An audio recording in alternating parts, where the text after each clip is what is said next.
Saudara-saudari yang dikasihi oleh Tuhan Yesus Kristus, selamat berjumpa kembali di dalam program Arus Hayat Voice.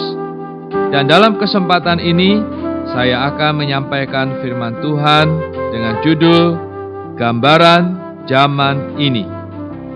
Pembacaan Alkitab diambil dari Injil Matius pasal 11 ayat 16 sampai 19. Dengan apakah akan kuumpamakan angkatan ini? Mereka itu seumpama anak-anak yang duduk di pasar dan berseru kepada teman-temannya. Kami meniup seruling bagimu, tetapi kamu tidak menari. Kami menyanyikan kidung duka, tetapi kamu tidak berkabung.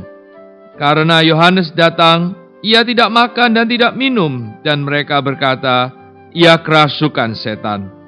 Kemudian anak manusia datang, ia makan dan minum, dan mereka berkata, lihatlah, ia seorang pelahap dan peminum, sahabat pemungut cukai dan orang berdosa. Tetapi hikmat Allah dibenarkan oleh perbuatannya. Saudara-saudara, dalam pandangan Allah, segala sesuatu dalam zaman ini hanyalah sebagai anak-anak yang bermain. Meskipun Tuhan memandang zaman ini bagaikan anak-anak yang bermain, namun manusia dunia melihat zaman ini sebagai sesuatu yang hebat. Karena pandangan manusia dengan pandangan Tuhan atas zaman ini berbeda, maka penekanannya juga berbeda. Manusia zaman ini menekankan kehidupan hari ini dan mengabaikan akibatnya kelak. Tetapi Tuhan Yesus memandang ringan perkara hari ini, memandangnya seperti permainan anak-anak. Yang Tuhan perhatikan adalah akibatnya kelak. Inilah satu-satunya tempat dalam seluruh Alkitab yang mengatakan bahwa zaman ini seperti mainan anak-anak. Karena Tuhan memandang ringan perkara zaman ini dan memandang berat akibat di masa kelak, maka Dia memberitakan Injil kepada manusia. Injil mengubah perhatian manusia dari zaman ini ke masa yang akan datang. Dengan kata lain, Injil mengubah pandangan manusia dari zaman ini ke masa yang akan datang. Ketika manusia hanya memperhatikan zaman ini, manusia tidak menyadari masalah moralitas dirinya. Begitu manusia memperhatikan masa yang akan datang, hati nuraninya segera tersentak, segera menyadari bahwa dirinya berdosa. Karena itu, Injil Tuhan pertama menyanyikan kidung duka, karena manusia berdosa tetapi tidak sadar akan dosa. Dan manusia berada pada jalan menuju kebinasaan, namun tidak mengetahuinya.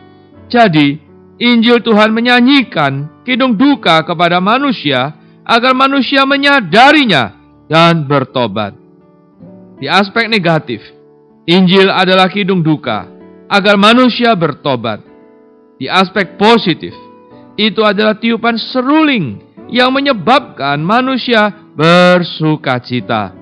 Jika Injil hanya sebagai kidung duka yang negatif dan bukan tiupan seruling yang positif, berita baik akan menjadi berita buruk. Alasan bahwa Injil adalah kabar baik karena kidung dukanya bertujuan untuk mencapai tiupan seruling. Tiupan seruling Injil adalah kabar baik, sukacita yang besar yang memberitahu kita bahwa Tuhan Yesus adalah juru selamat kita yang menghapus dosa-dosa kita, melepaskan kita dari kebinasaan, dan memberi kita hayat yang kekal. Semua ini seharusnya membuat kita bersuka cita. Berita ini benar-benar seperti suara musik yang menggembirakan. Bagaimana reaksi manusia? Manusia tidak memahami kidung duka Tuhan Yesus, malah menganggapnya sebagai tindakan gila, menganggap Tuhan sakit jiwa. Ada orang setelah mendengar orang-orang yang percaya Tuhan bersaksi bahwa ini dosa, itu juga dosa, banyak dosa lainnya, lalu berkata bahwa orang-orang itu adalah orang-orang gila, tidak waras. Sebenarnya ini adalah kidung duka. Kalau mereka melihat ngerinya kebinasaan manusia, mereka akan dengan sedih bertobat dan tidak akan menempuh kehidupan dalam kemabukan dan kesenangan yang tanpa rasa khawatir. Manusia tidak menerima tiupan seruling Injil.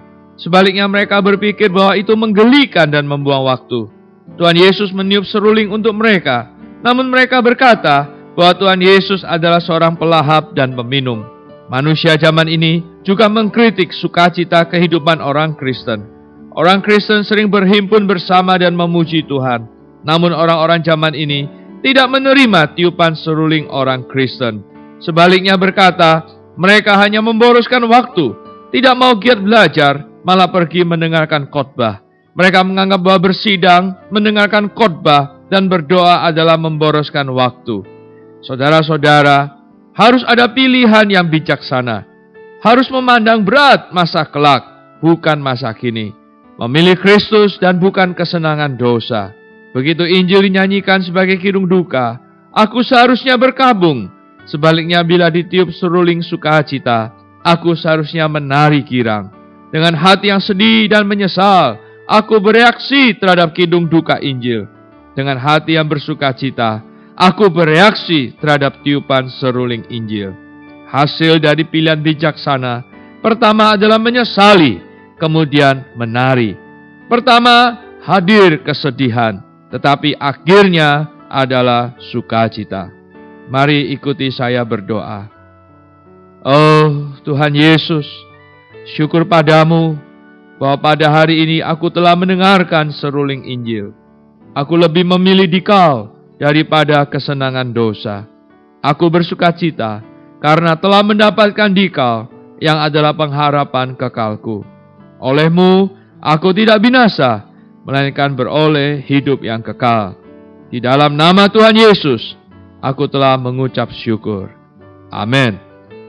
Demikianlah firman Tuhan. Sampai bertemu di kesempatan berikutnya. Tuhan memberkati. Kasih karunia-Nya menyertai kita.